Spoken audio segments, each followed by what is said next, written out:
We'll get started for the 2021 season of the Coastal Commission. Welcome, everybody. I hope you had good holiday seasons and time off. That seems like a long time ago, I'm sure. So I think the meeting probably will be pretty tight, 45 minutes or an hour only. We don't have a lot of things. If you remember the schedule, which Tom Lochtefeld, who's not on tonight, he had a conflict. We'll mail around along with a new roster and contact information. But if you remember the schedule, we've got 8 meetings for the year, and we're just following last year's scheme where we meet in February, and then we skip to April, and then we go through the steady months up until through July, and then take August off and resume September, October, November, and then break for the holidays again. So anyways, we'll send out a new schedule, but after this meeting, the next one is April 19, and then we'll start up monthlies after that. And we're all virtual scheduling so far this year. You know, there's a chance, we all cross our fingers, in September that we can meet, and if we can, we will. So we'll just take that ad hoc as it comes. So let's see. I was hoping Grant was going to be on. I was going to ask him about cutting a rear door or doorway in his rear transom. I guess that's. Yeah, we all saw that on YouTube. Yeah, it's like 3 bread boxes in profile out of the size of your beautiful boat. That was something else. Anyway, so why don't I just get on to the chairman's report? I just had a couple things, but the first was the most important. I sent around what was a PowerPoint, and I can actually bring that up on the screen for people who haven't seen it. There's Grant. Hey, Grant. You're interposed with your picture. There you go. Now you're coming through. Sorry, guys. I had a little trouble finding the link, so I apologize. That's all right. We were just talking about the hole you put in your transom. Yeah, that little thing. Yeah. That was gutsy. There was a lot of thinking behind that action before I did that. But a stern door will make the boat a lot more livable for us, and particularly our dogs, and getting a dinghy up on the swim platform and stuff. So, but there's a lot of structure to go back into that boat now that we cut it apart. It was pretty interesting to watch the taping of it that you did. Anyway, sorry for being late. No, it's all right. We just were starting the chairman's report. And the most important thing I had to say was back in, I guess this was October, I got a call with 2 days notice from town hall that they were, maybe this was November actually, they were requesting reports on all the commissions to revalidate the activities of the commissions and to re-establish them. And so literally I just had 2 days notice, the first day of which I was pretty busy with a work item. Anyway, so I threw together a PowerPoint, cut and paste of some other things mostly, massaged it a little and called that our calling card, if you will, our outline of what our commission does and will do, and its composition members. So that stood for our charter, if you will, our strategy paper to them, and it seemed to be well received, so that was good. But I wanted to circle back with everybody with that particular document. It occurred to me that it does sort of serve as a strategy paper, and to the extent it does, that may be a helpful thing for us to continue to have every year. Not necessarily the piece I did, but a piece we all agree on. And I put this first one forward as an example, not an example, but as something for you all to think about. And did everyone, first of all, reviewed it, but did you receive it? Oh, sorry, Bill, you faded out right at the end of that question. Sorry. Did everybody, it doesn't matter that you had a chance to review it, but did you receive that PowerPoint presentation Yes. I put Yes. together? Yes. Yeah.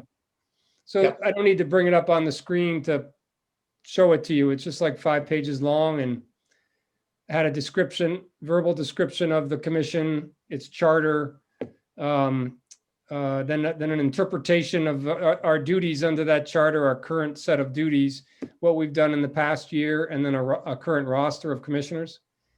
And that's what went forward to the Board of Selectmen and got their approval for us to be reconstituted for another year. And I'm not sure they're going to ask for that every year, but it occurred to me that that was a neat strategy document for us to look at, agree upon, amend, and then vote and adopt. And then that could carry us forward through a given year, every year, if we renewed it every year, as sort of a common understanding of,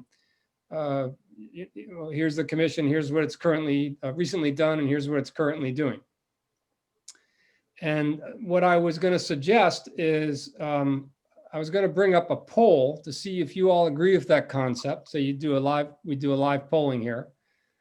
And then if everybody does agree with that concept of having a strategy document, that the one I've put forward, you all would review, give me any comments you have between now and our next meeting, and then we'll resurface it either in amended form, I can show changes, et cetera, and vote to adopt and use it going forward until the next year. So that was a process I thought could be started if you all agreed that it was good to have a strategy document like that. And for that, let me bring up the polling feature of Zoom, and we all can have an informal, if you will, vote on that right at this point, if that's okay with everybody. Yep. You know, I don't vote, right? That's right. It's not that we don't love you, Tom, but I you're know. at PCO. It's I'm the same with I Lori. don't vote She- either, yeah. Yeah, I'm Yeah. sorry, Laura, you also. But we have a quorum here with our current numbers, so 6 out of 10. So here's but this is an official vote. It's more sort of like a internal polling. So here we go. Let me launch this and see if you all can see it. See that? Yep.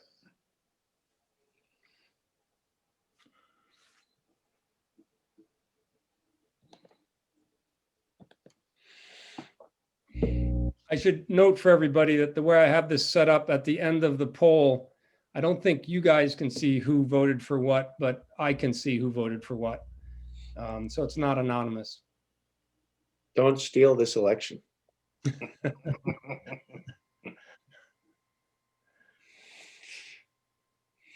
So let's see, I guess I have to vote also.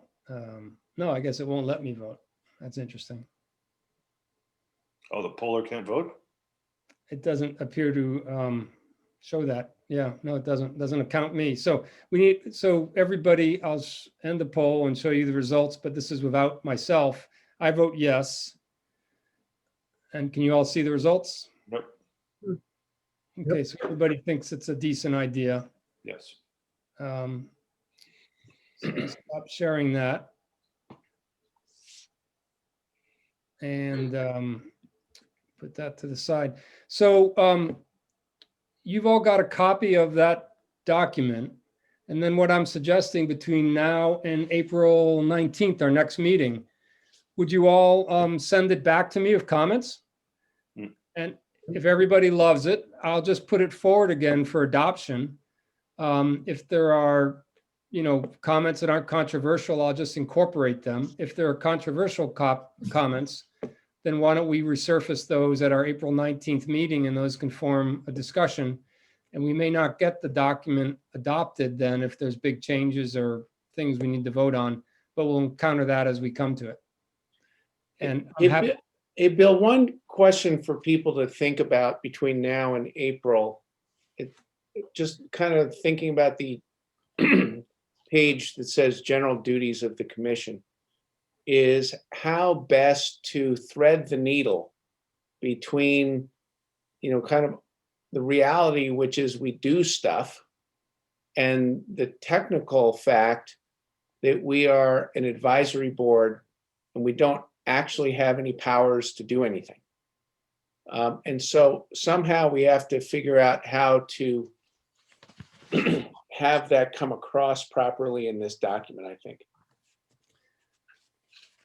I think it's a good point, and what I've always hung my hat on, Flip, but we should give this some thought, is if we go to the formal charter, item number 7 is carry out such other assignments as may be assigned to it from time to time by the Board of Selectmen.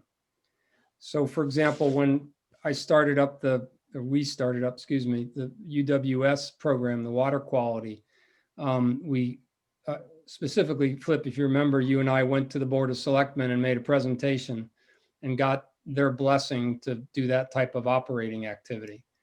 Yeah. And so I've reported back to Jamie consistently on that to make sure that same, for at least with regard to the water quality study, that same, franchise is given us, and she's been consistently in support of that. But I think you make a real good point, and we ought to make sure that's crystal clear on other activities or whatever we want to do.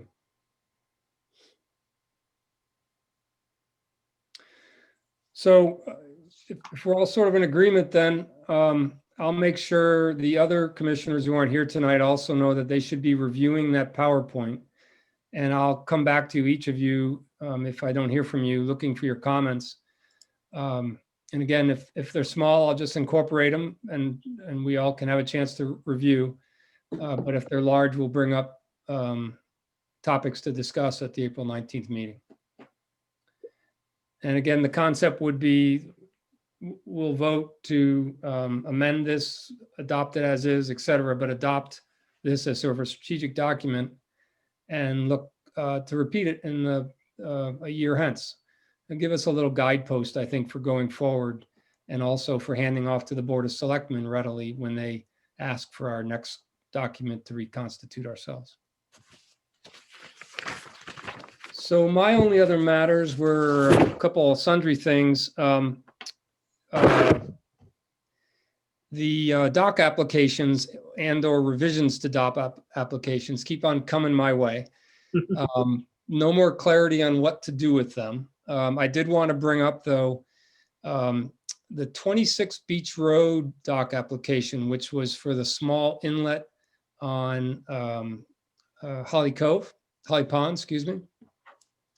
It has stirred some controversy up. A woman called, she had attended the landward side of that dock application with P&Z and had a lot of frustration. She lives in the area and has an access right to the cove. Had a lot of frustration with the lack of answers from P&Z about the water side portion of that, because she feels that the dock is way too large, juts out way too far, and is crowding up a little inlet. And I've got some sympathies just on the face of it with her outright objections. Whether she's technically right or not, I don't have the expertise, and that's a matter that CT Deep has the authority on, not ourselves, as I think you all know. But it continues to bring up an interesting, a concept that if we were an official harbor commission, we could have a part in this process and steer things. We could have a view perhaps that that's impeding a navigable waterway, and or Tom might want to interject on that. But we, as a coastal commission advisory, not an official, we have no purchase in this, and we've explored that to some extent, and that does seem to be the case.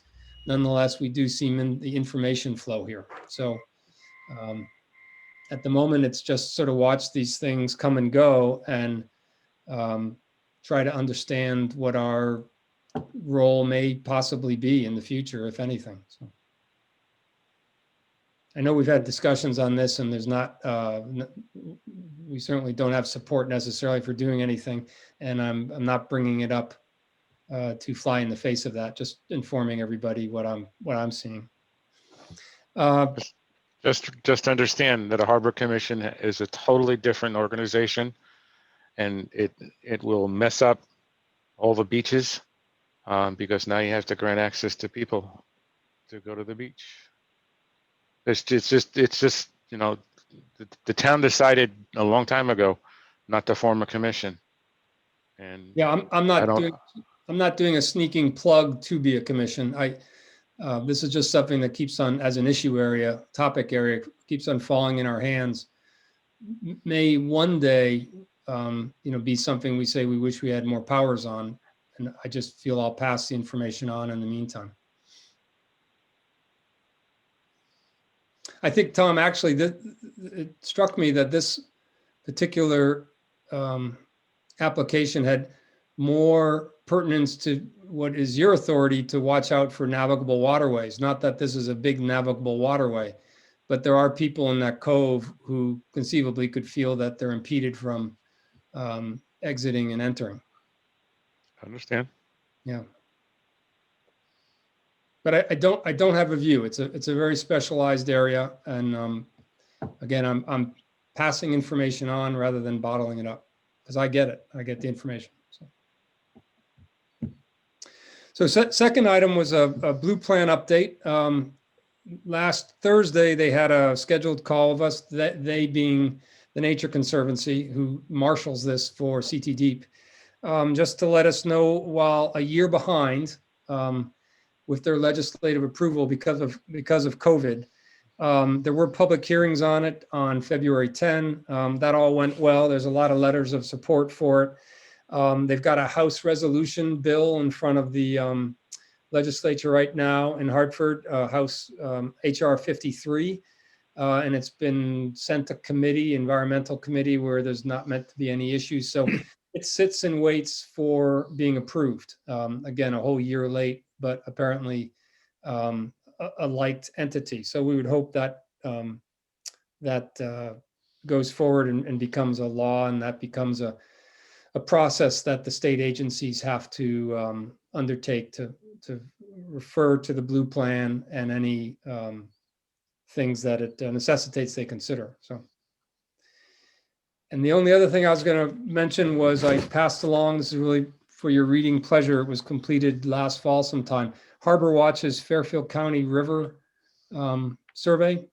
And that's, I think it's all bacteria oriented, but it makes for pretty neat reading. It's a pretty neat report that Sarah Crosby's group puts together. She comes out with it every year. And if by any chance that didn't make it because of its size, any one of you, I can try to send it to you another way, but just thought you might want that for reading.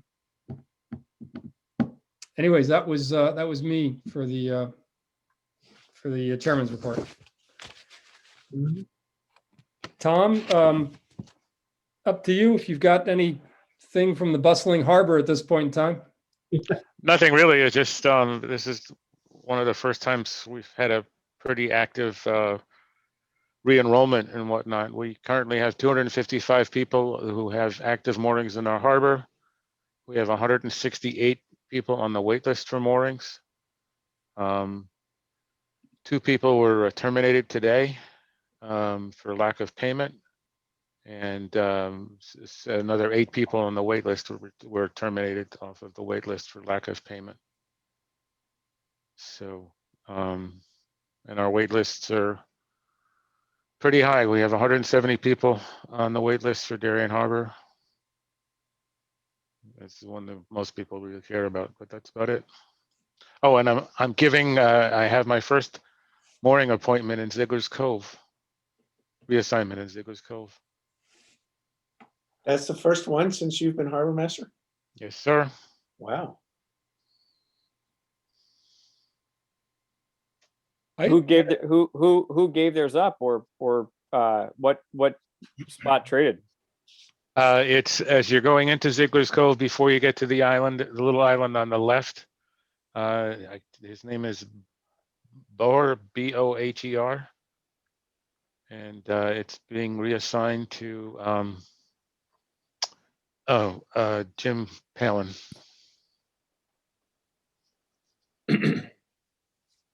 Nice, good for him. Yep. Tom, I had a question about all the mooring balls up in the gut. Are those all Darien Boat Club, I take it? None. All private? Those are all, Darien, yeah, the river area is the same as the main harbor. It's all controlled by the harbor master. Um, and what's your question? Well, just it occurred to me, I thought if you probably were to have a winter stick, it would be most valuable in the river where it can freeze up pretty easily, like I saw just over the weekend. But yet all those mooring balls were non-winter sticked. So I was curious what people are doing there. We don't have a regulation that says that they have to put on a winter stick.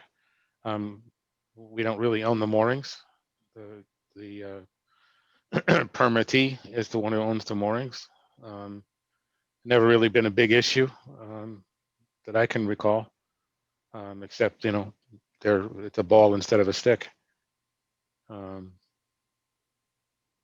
So Yeah, I didn't know if people had seen them break off in the past, carried away by flows. Is that I guess the worry that they'll be moved around? they really don't move around because the river basically, you know, the gut goes although it stays pretty much free of ice all the way up to the bridge. The sides, you know, both sides towards the shore sometimes ice up, but the water is always flowing, especially since when it enters out from Gorham's Pond into that area going south out towards Long Island Sound. So there's always flow moving there. Yeah, I saw it all frozen up yesterday, literally up to the, almost up to the docks, within about 100 feet of the docks. And then to the east of the docks, it was all iced up. I mean, it didn't look very thick. The cold snap hasn't been that bad, but. Having been on, I was on one of those river balls back in the early 80s. Never had a problem with it moving. That was before I got a slip at the club. Yeah, my first mooring was on the east-west chain, and I never had a problem with it. Just was curious. So that's it for you? Yes, sir. So I was next going to go to what I entitled an action discussion. And concept here was, as we contemplate the year in front of us and what we might want to do during the year, you know, we can sit and wait for advisory assignments, but those don't necessarily come our way. They do in some categories, but it's nice to think of things to also do. At various points in time, we've put forward lists, either verbally or ideas in front of people to try to gel some thoughts and activities from the commission members. And what I thought I'd do is I sent along, I'm going to share my screen again. I sent along a list of possible activities. You all see that? Yep. Yeah. Possible activities for 2021. And just, you know, some things I had thought of, but they're not exclusively mine. A couple of you've given some input, 2 or 3 of you have given some input on these. And I wanted to get them circulating for people to think of things they might want to do. Or suggest that we do as a group, things that are important to people. And I thought as a process point here, the group should not be doing things under its auspice unless we all vote for those activities to take place. So it occurred to me, if someone wants to do something that's on this list or off this list, we should bring it up, discuss it, have a vote on it, and then try to figure out who might, you know, what volunteers might man that activity. This was just one grouping of possible things that we might do. And what I wanted to do then was propose 2 of them as activities for ourselves this year. But I'm glad for anyone else to also suggest many activities or to discuss any of these items right now as possible things to do in the year.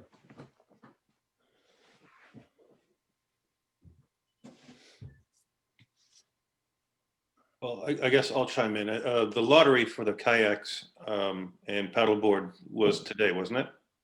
Or the last day for the application?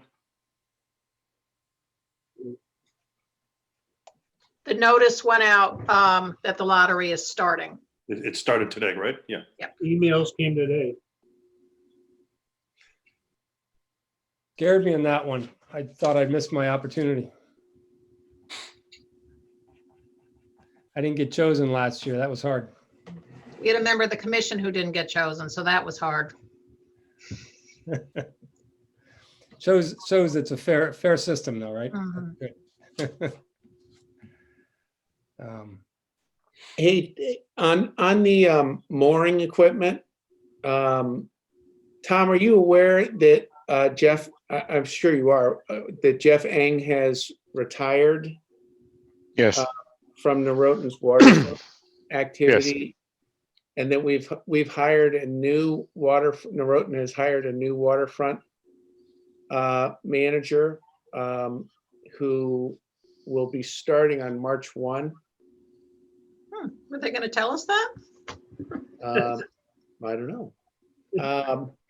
Guess the members don't need to know. And he comes with, he's gonna, kind of take over over time, the mooring operation that Jeff has, obviously historically run. And it probably makes sense for him to meet you, Tom, sooner rather than later. I don't know if anyone has, kind of tried to facilitate that. If not, I can try to facilitate that introduction and meeting. no one has facilitated that, Okay. that kind of meeting. I mean, I've been talking to Jeff, so I've known about this for a couple of weeks at least. All right. So his name is Hank Warwick, and he starts on March 1. I will meet with him shortly after he starts, and I will facilitate an introduction and a meeting between you and him. Thank you, sir. So who's going to be placing our moorings? He is. Jeff is going to do the spring. Jeff's going to continue to do the spring work, and then over time, it will transition. But then is that just for the yacht club? Because my impression was Jeff did people for the boat club and others No, as well. It will be, I think it will be a service just like Jeff's is available to everyone in Darien Harbor. He does most of the moorings in Darien Harbor, but not all of them, is my current understanding. You're correct. And the new firm will also do Norotan Bay, because Jeff does most of those moorings too. Yeah, you're at a level of detail that I'm not 100% sure I can answer, but I think the answer is yes. Okay. He doesn't Just a do little anything. curious because this time we were, unlike in the past where we were billed separately from Jeff under his LLC for this business, we just got a bill for the yacht club service. So it seemed if the yacht club's doing it, it should be Yeah, private to the yacht club. I think there's an effort underway to sort of simplify all that because it historically has been sort of confusing who was billing for what. The other but- thing, sorry. But I Lori, think just in terms of this item on this list, one of the things I guess it was, I'm trying to remember, see, either December or January, It was that December. we did at the yacht club is walk around with Jeff and look at the moorings that are up on the ground. And at least on the behalf of the yacht club, I think we are heading in the direction of trying to further improve some of this, what I'll call very specific technical parts of how the moorings are built and constructed. The mooring, chain and bridles and roads.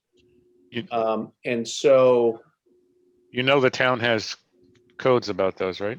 Yes, and so these are at the level, these are small things, but at the level of, can you use a galvanized shackle, or do you want to use a stainless steel thimble? Or do you use stainless steel thimbles with bigger shoulders and stuff? So the club, and obviously we just walked around one day, it was immediately obvious that there are things that we should change to the way Jeff has been kind of constructing some of those moorings, including with Jeff there. So he agreed with all this.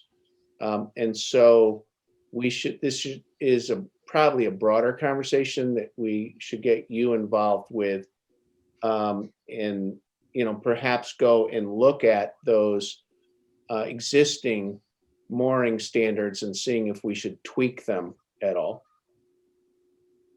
Yeah, there's been a group of people from the yacht club. My husband's been involved, but a number of men, I hate to say it, but have been exchanging a lot of information over the winter about the best standards, and even talking about going even to a higher level than the town standards, whatever, based on, the number of break looses that we had over the winter. And, we had good friends who lost their boat.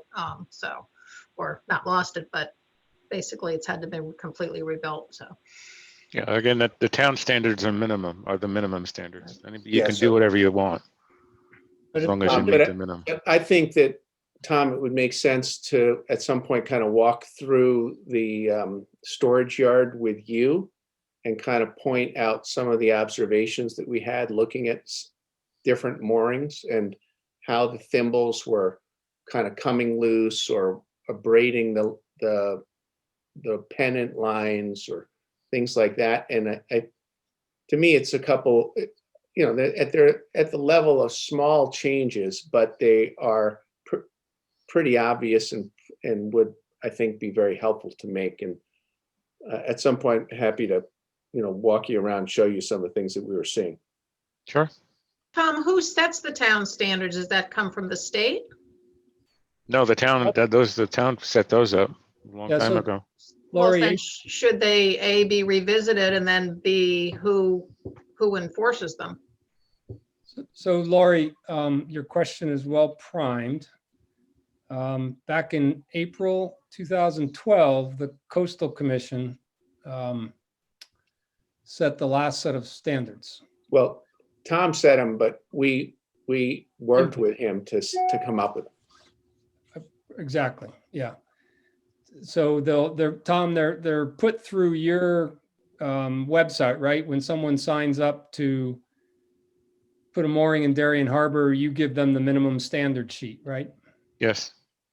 And so the last time we did this, I had on our records, it says somewhere in April 2012. So it's coming on almost 10 years. And were you involved in that process? I thought you were. I don't remember that. No. Yeah, Might have. I remember it, you were. Okay.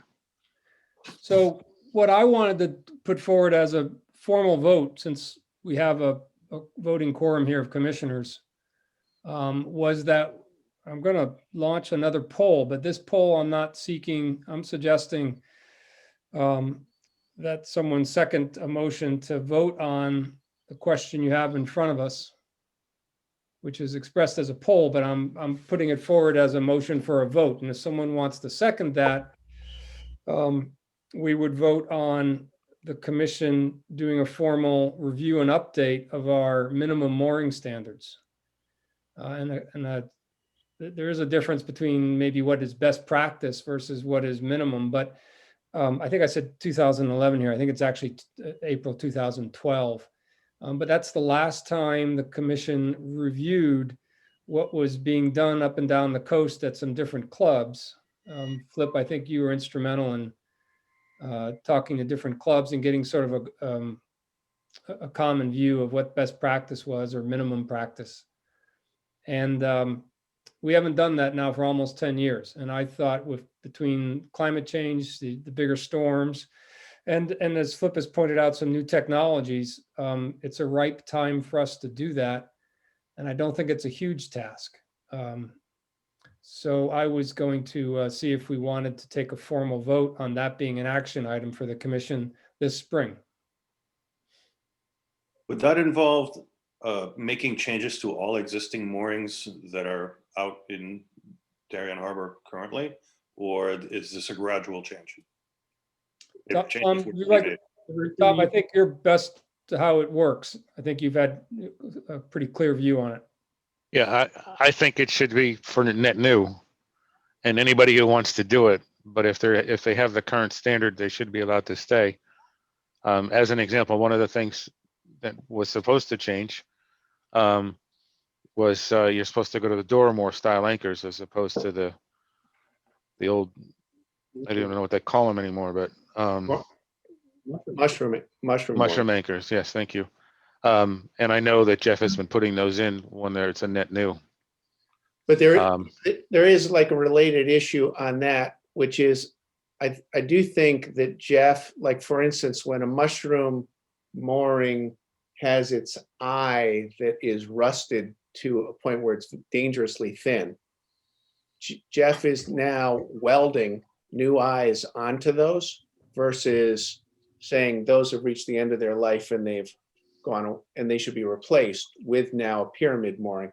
So on that particular point, part of this review could be, can you replace, can you substantially rebuild mushroom moorings just to leave those forever? Because there are a number of them that, these standards have now been in place for almost 10 years, and we still have a lot of mushroom moorings out there. So that's an example of something we should, might consider. But I think it's fair to say that door moors are not superior in every place in every setting, and mushroom anchors are not suitable and not good anchors. If the eye is suspect or the shank is suspect, then that's one thing. But they have worked forever.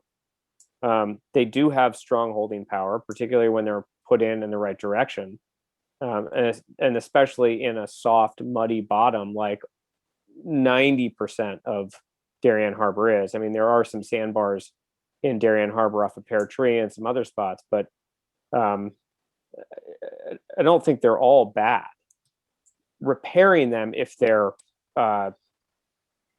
deteriorated and repairing them correctly is important, but I don't think they're all bad. But Grant, I think there may be a lot of merit to what you're saying, but just the logic for reviewing the mooring standards is that the current mooring standards actually say you should have door moorings.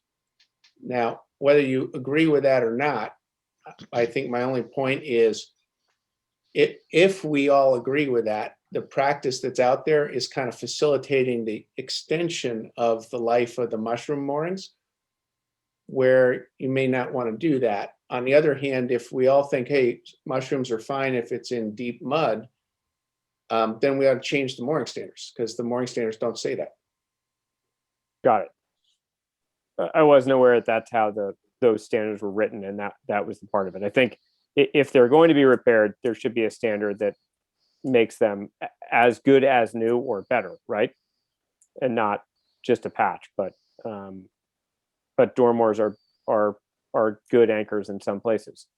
But it is also a significant price jump for some people to go from a mushroom anchor that is there to buying 1,000-pound door moor, or depending on what you need. I mean, there's a significant price increase in there, but it costs to play. So, yeah. Flip and Grant, I think you're both probably the best people to ask. Do you have a sense if there's been mooring upgrades up and down the coast over the last 10 years as we've all seen more intense and frequent storms? What, you mean the weight of moorings? The equipment all told, like you mentioned, for example, Dyneema line being used. That wasn't around 15 years ago, to my knowledge. So does that represent, for example, an upgrade in the rope technology that most people are using? Yeah, the Dyneema bridles, I mean, they were certainly around last time we updated these mooring standards, because the current mooring standard is that you should have a Dyneema bridle. So, but that is, and then there are, one of the things is not a technology change, but just an availability change is there are now a number of the, what I'll call rigging or marine supply shops that have pre-made Dyneema bridles so that you can just order them. And they come and they're professionally spliced and they're Dyneema and, you know, so that is something that's available that was not formerly available, but last time the moorings were updated.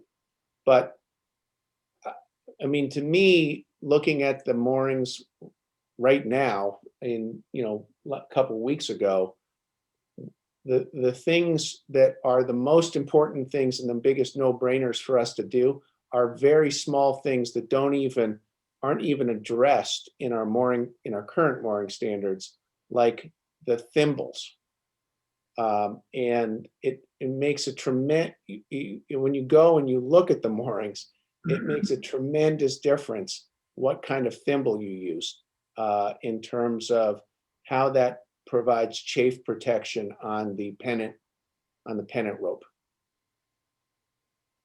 But we don't even, in the current mooring standards, it's not even addressed. That's such a fine point of detail. But fine or not, I think all these things are super important. We've got a very exposed harbor.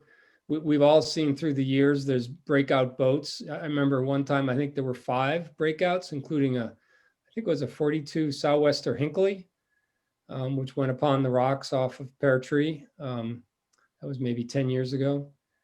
So Yeah. I think any improvements are us making sure we're recommending what the best practices are up and down the coast is darn important.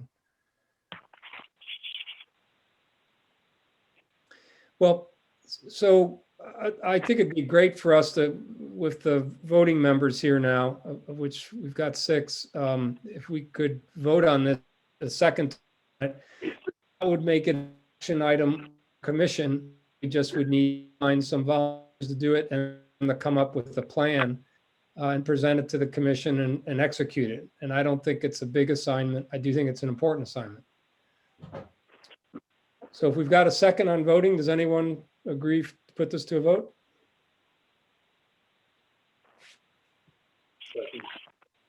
That's Dave, okay. Shall we then use the poll to vote? And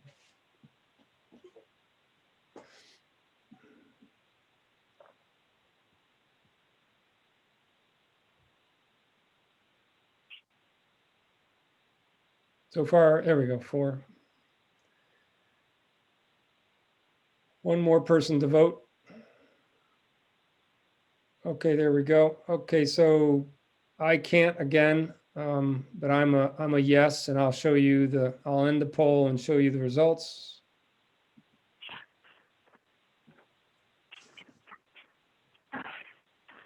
So that's 5 yes and 1 not this year.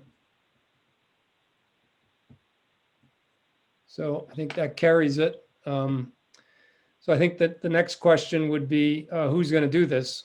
And that doesn't necessarily have to be people on this call, but if we're going to do it, it has to be people on this commission. Does anyone want to? Yes, Flip? Well, I'm happy to do it, but I'm happy to be a part of it. But I guess the question I would have for Tom is, how would you like us? This is obviously at the end of the day, you know, kind of your jurisdiction. So how would you like us to, you know, kind of help you on this?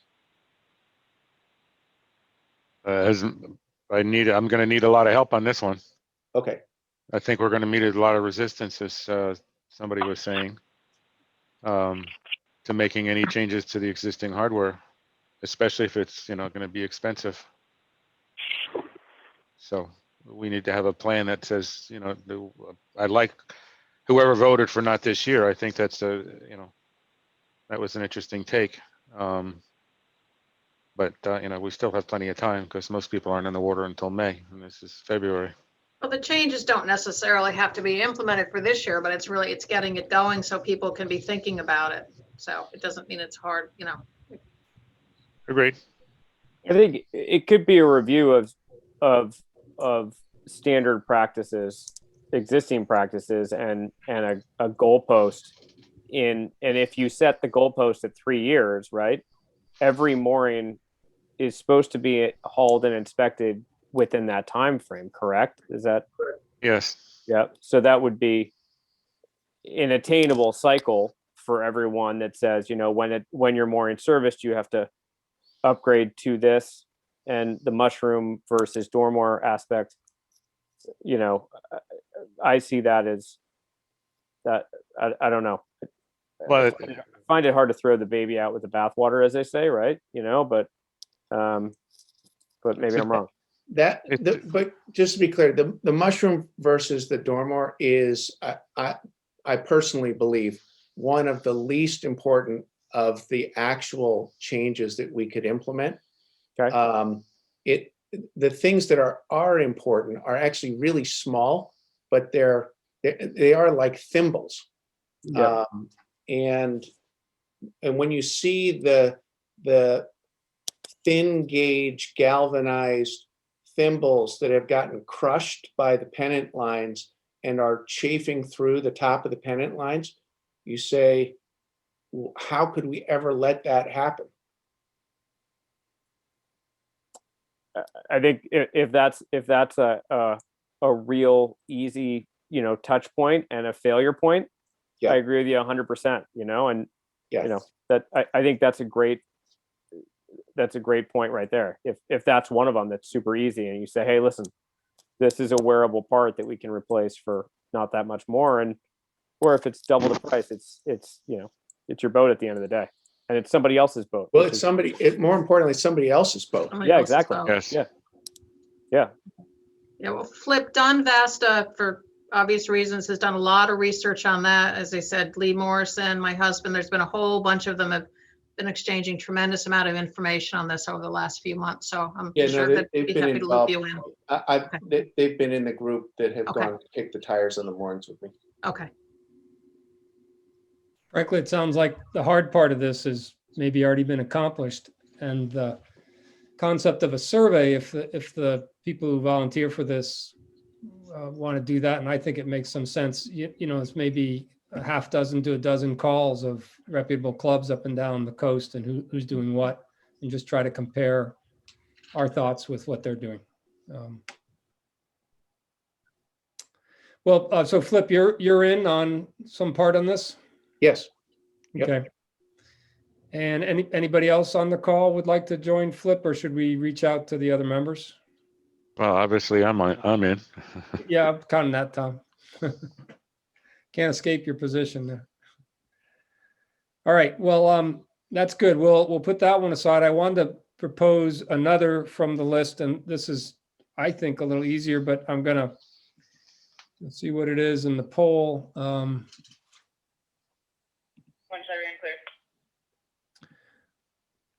So I wanted to suggest another vote on an action item. And this one, I think, is much simpler, but it's all for you to judge, also for the voting members to judge. And that is for us to repeat the kayak rack safety flyer. If you recall, last year, we got Parks and Rec to sign on board and the Marine Police to sign on board to to a design and content of a piece of laminated sign, a placard, which we put on the town kayak racks, just warning about the dangers of cold water, the value of wearing a life preserver, carrying a some sort of sound signal like a whistle or a VHF, and then also leaving a float plan. There were 4 items, and it was well received by Parks and Rec, and we had them on all the kayak racks, and I think we got them also on Norotan Bay, and I think maybe the yacht club also, not quite sure. But any event, it seemed to be something we might do to try to preclude a tragic accident such as happened over in Stamford with a kayaker and I think a lady friend who was with this particular fellow, and they both had real bad time. That was two winters ago, I think now, or early springs. So the idea was just to repeat that performance. And I think the nature of the task is a quick check with Parks and Rec again and the Marine Police, and for someone to put them up on the kayak racks. And so I was putting out a vote for, should we do this again? And in what manner? You can see there's some varieties of choices there. And if someone seconds a vote on this, I'll put it to the floor for a vote.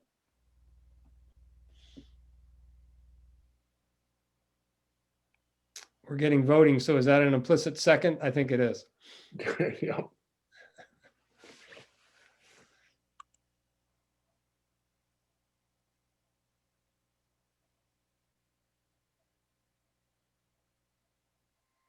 All right, so. And I actually have to figure out my vote.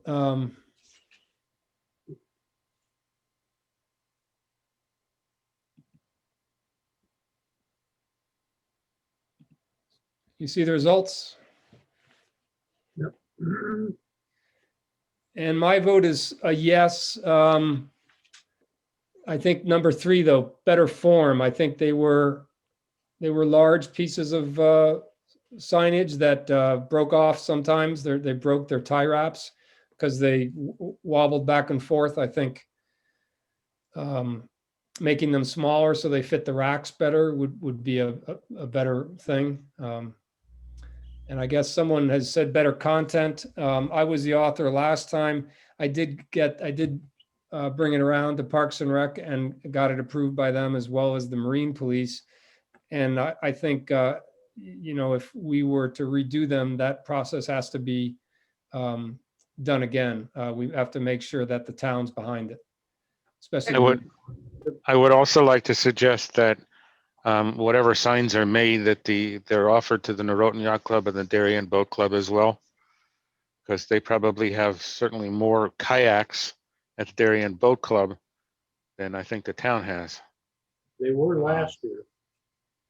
Say Hey, again, Dave? They were at the boat club last year. The same signs? Yeah, same sign. Okay. And I put Tom put them on. Tom Moss, and I put some up at Norotan Yacht Club and at Norotan Bay Beach, where they have a pretty big rack of kayaks and paddle boards and stuff, Okay. which is good. I'll certainly bring it up. For those of you who don't know, because I have nothing better to do with my time, I'm the Vice Commodore of the Boat Club.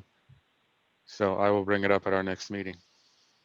Bill, I believe the town has added 2 or 3 more racks this year. The staff built some more over the winter, so we'll have to get an exact count. Where are those going? Pear Tree? I or- think they're splitting them between the 2 beaches because there's just Wow. so much demand. So we'll have to get the exact count. And with regard to signage, the commission is trying to make signs as much as possible worded in a positive way. So they have do's as opposed to don'ts. Because, we try to associate the parks with being happy and fun and good things and not being bombarded with all the things you can't do and don't do and blah, blah, blah. So where possible, if we can craft the wording as a do, do file a float pan, do have a whistle with you, things like that. Just, do wear a life preserver. I think it's pretty easy in this case, but just we're trying to, wherever we can, offer positive messages. Makes So, good which means sense. we have to rework a lot of our signage, but it's something we've got a subcommittee of some commission members, a staff member, and even some town members came up with all the challenges we have around dogs and to try to at least phrase the signage in a positive way. I think that makes good sense. I was particularly struck last year with the things I had made up. They were on a 8.5 by 11, so they blew off those 2x4s pretty easily in high wind. And they also had information on the back, which I think was helpful, but not when you staple it to the 2x4. So the design didn't work that well for kayak rack. So I think there's a form that I think really needs to be improved about how it maybe is more of a vertical sign just on that 2x4 piece. not quite sure, but I'd be happy to take a look at that. But I would like some help maybe on production and distribution again.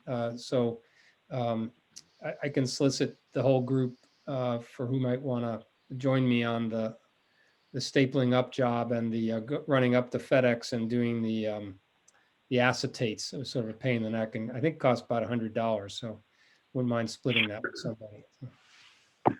Yeah, I think it's important it looks slightly different because then people will read it. But if it looks the same as last year, they may totally ignore it. Yeah, I think it's a good point. All right, well, it's then so we'll do some redesign, but it sounds and we'll pass it by the group, and Lori will certainly pass it by yourself also. I'm not sure if we did that last year. We went to Pam and I talked think to went to her. Pam, yeah, and Yeah. if it came to me, I would have Pam take a look at it as well anyway.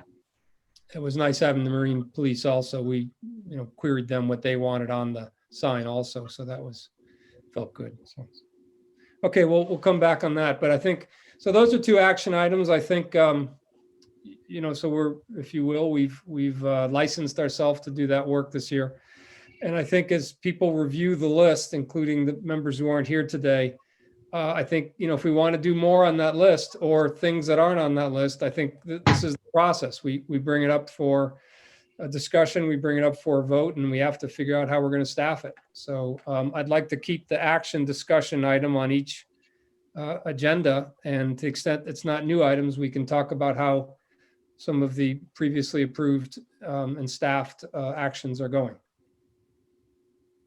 So any comments on all that? Then I think maybe we'll just end on the Shellfish report, and I'm going to turn that over to Eric, who attended the 17th annual gathering of Shellfish commissioners. So actually, Bill was there as well. So on Saturday morning, on the 13th, the Department of Agriculture held its annual Shellfish Commission virtual meeting via Zoom, obviously. And they concentrated on several things that they may have mentioned in the past. One was the harmful algal bloom updates in the Sound. As you may know, some of these algal blooms are harmful to the environment, animals, humans, as well as the shellfish themselves. The toxins involved cannot be removed from the shellfish. Two of these algal blooms were pointed out. One's called Alexandria, and the other one is called the Pseudonychia.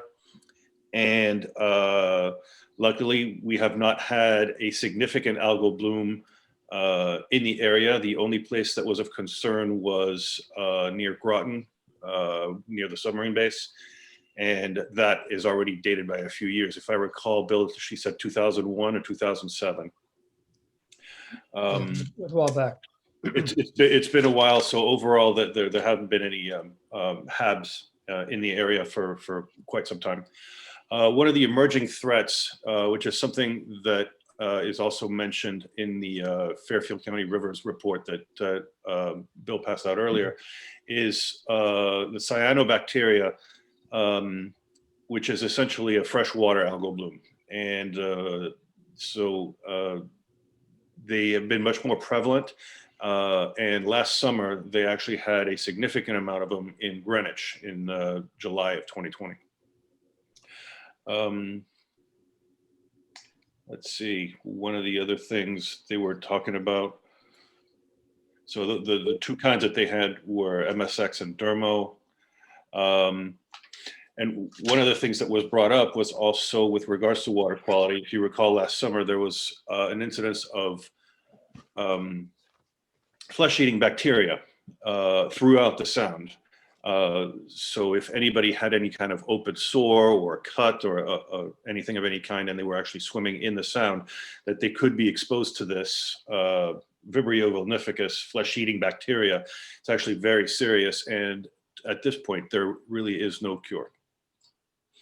Going on from there, they actually polled all the coastal towns that had a shellfish commission or some sort of shellfishing activity, and were asking what the overall cost was for shellfishing licenses, and the types of animals, the types of bivalves that were actually present in our environments, and if they were being restocked by commercial fisheries or not, and to what extent. So up and down the coast, it seems that we're doing very much the same things that other towns are doing, where we are restocking the clam beds in particular.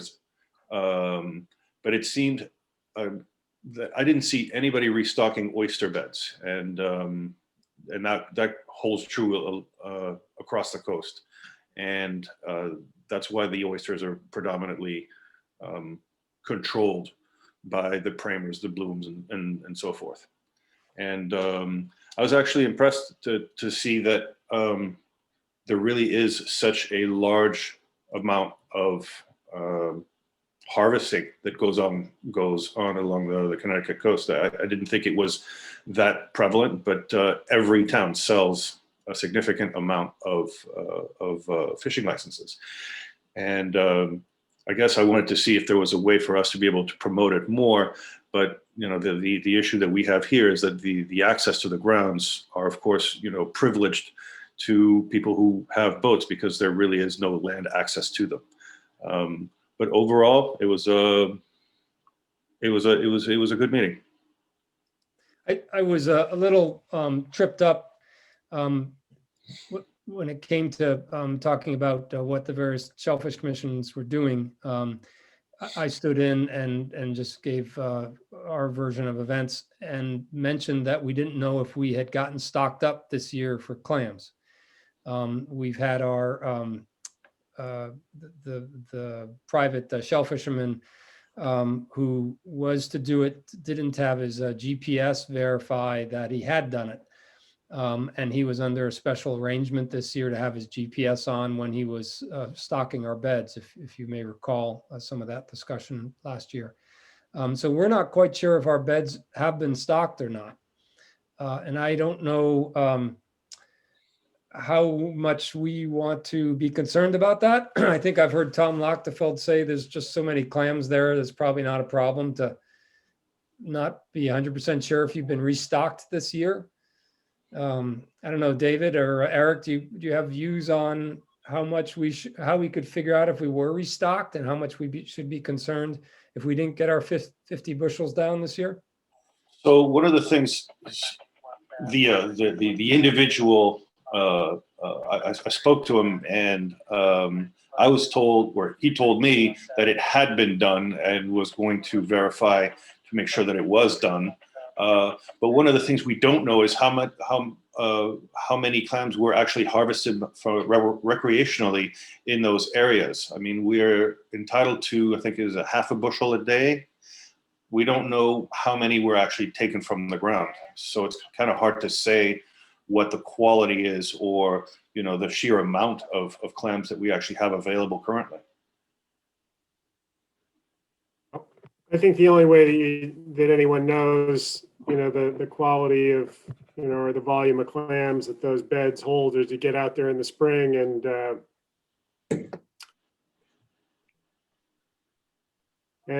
pull a rake through the mud and see. Otherwise, you really have no idea.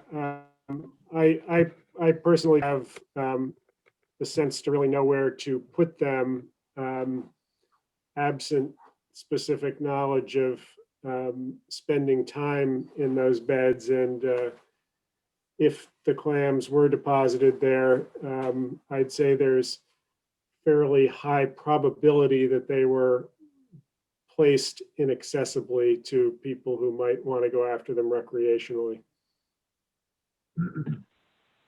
Do we ever encounter ill-stocked beds, a scarcity of rewards for going out there? The challenge, Bill, is if you get back in those places, there are rocks and other things that those guys don't want to go near, right? And so the spaces that are most accessible at low tide are also the most dangerous to get a big boat in, right? which is why when I did this with Kramer for years, we would transfer them from the big boat to the little boat that he had, and then we'd go in there and do it that way. And I give him very specific instructions of where to put them. If you got a big boat, you don't want to go anywhere near where you're going to hit a rock, right? So the path of least resistance is to go and just dump them where it's deep, right? So I wasn't there. I don't know what has been done, if anything, but for the person that we're dealing with here in particular, he tends to operate with the big boat. Well, it's got me concerned, and I don't really know what to do about it. I'm looking for guidance from you guys that, the season may come upon us, and this is important to some families that they can go out and have some fun, yet the beds may be, pretty unproductive for them. I don't know, Dave, what your thought is. I've always had a very easy time getting them when I've gone out. I think of our town beds as being pretty easy clamming. Yeah, no, I generally agree with that. And I think part of that is, we dumped a ton of clams in there too, right? So I don't know. Yeah, and there is natural set too. It's not just the restocking. There is, although I think the evidence in recent years has been that has been very poor. So, Right. Do we have any, Eric, I don't think we ultimately learned the exact number of clamming licenses from health department. No, so I called the health department, and Michelle wasn't around. Dave Knopf is not around, and I basically got a return phone call a week later with yet another person that I've never met who works over there, who could have answered some of my questions, but that was after the meeting. So I don't have the exact answer. I think that we gave them the numbers of 35 and 30 in town, 5 out of town, or something like that, which, if I recall, were about the numbers that we had last year. 35 to 40. although Well, as we've pointed out many times, with zero enforcement, it is amazing that anyone would even bother. So. Well, so I mean, I guess what we do is just see how the season goes, and you guys will be out there reporting it to us, I guess. Yeah. All right. Well, Eric, is that size of it? Yeah, that's pretty much it. I think hold on, my pager's going off. I think I'm going to check with the individual and see if he has any update in terms of where he may have put some sets in and when. And I'll touch base with the health department and see what numbers they actually have and when they're going to start issuing new permits. Helpful. Thanks. Appreciate the update on the meeting. You got it. Well, are there any other business?